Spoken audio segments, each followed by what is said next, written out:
Blood in the inbox. It started with a DM. At first, it felt like something small, a flicker, a glitch in the slow-burning monotony of Mallory Tanner's days. She was 28, freshly graduated with a Master of Fine Arts in Creative Writing, and entirely broke. Her college apartment was gone, her bank account was a joke, and the job market for serious literary horror writers was less than welcoming. So she moved home, back to the middle of nowhere, back to her parents' farmhouse in rural Oklahoma, back to the room she'd painted black when she was 16. Her friends had moved on, married, moved to cities, built lives. She was stuck in a town where the gas station also sold worms and wedding dresses. The only thing that still felt hers was the writing. She spent her days ghostwriting blog posts about 10 signs he's toxic, punching up paranormal romance manuscripts for self-published authors, and submitting her own stories to editors who never replied. Nights were for scrolling, forums, Reddit, Discord, dark corners of the internet where weird writers shared even weirder stories. One night, around 2:03 a.m., she got a message. The username was Dr.Nocturnes. The profile picture was barely visible, just a figure in silhouette surrounded by mist. I read your short story, The Crows at Sunset. You write about death like you've met it. It startled her. That story was one of her darkest, a woman haunted by the ghost of her brother who kept calling her to the cornfield. She hadn't posted it anywhere publicly, only in a private horror writers' Discord. She stared at the screen. "Who was this guy?"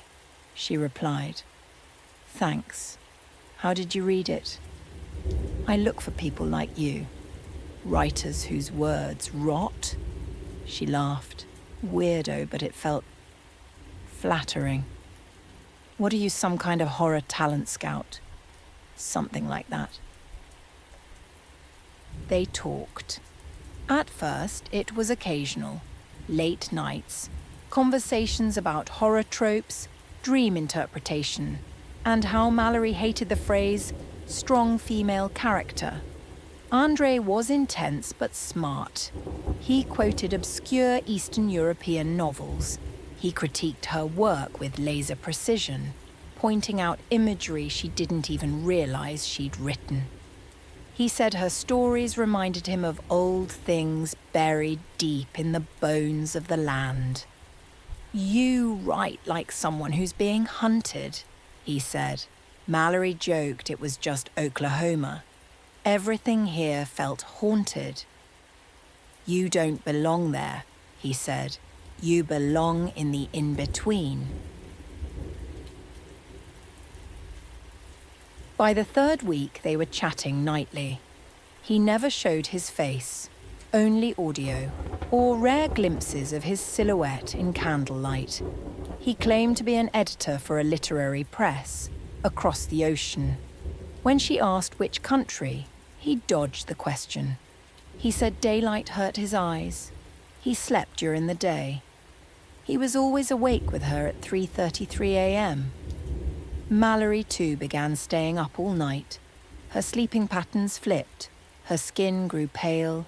She felt jittery, always thirsty but never hungry. She started dreaming of things, sharp teeth, rust-colored skies, voices speaking in a language that felt older than the dirt. One night, she woke up standing at the edge of the cornfield behind the house, barefoot, no memory of getting there. Her parents grew worried. "You look sick, hun," her mother said, brushing her hair back. "When's the last time you saw sunlight? Writers don't need sunlight. Writers need vitamin D." She shrugged it off. But deep down, something was wrong. Rusty, her old golden retriever, started avoiding her room. Every night around 2 a.m., He would sit outside her door and whine, low, guttural, ears pinned back like something inside terrified him. She started keeping the window open at night for the air, though her room began to smell of rust and wet dirt. She thought she heard scratching. One night, during a voice call, Andre's tone changed. "You've grown," he said softly. "I feel your hunger." "What?" "You ache for something you can't name, don't you?" She didn't respond. "Would you let me in, Mallory?" "Into your world," she laughed nervously. "Like a vampire?" "You say that like it's fiction." The knock came at 3:04 a.m. She lived on the second floor. She sat up in bed, heart hammering. Another knock. The curtain moved. Her phone buzzed. "I'm here. All you have to do is ask me in." "Just say it, Mallory." She typed, hesitated, then hit send. "Come in." She turned, and he was there.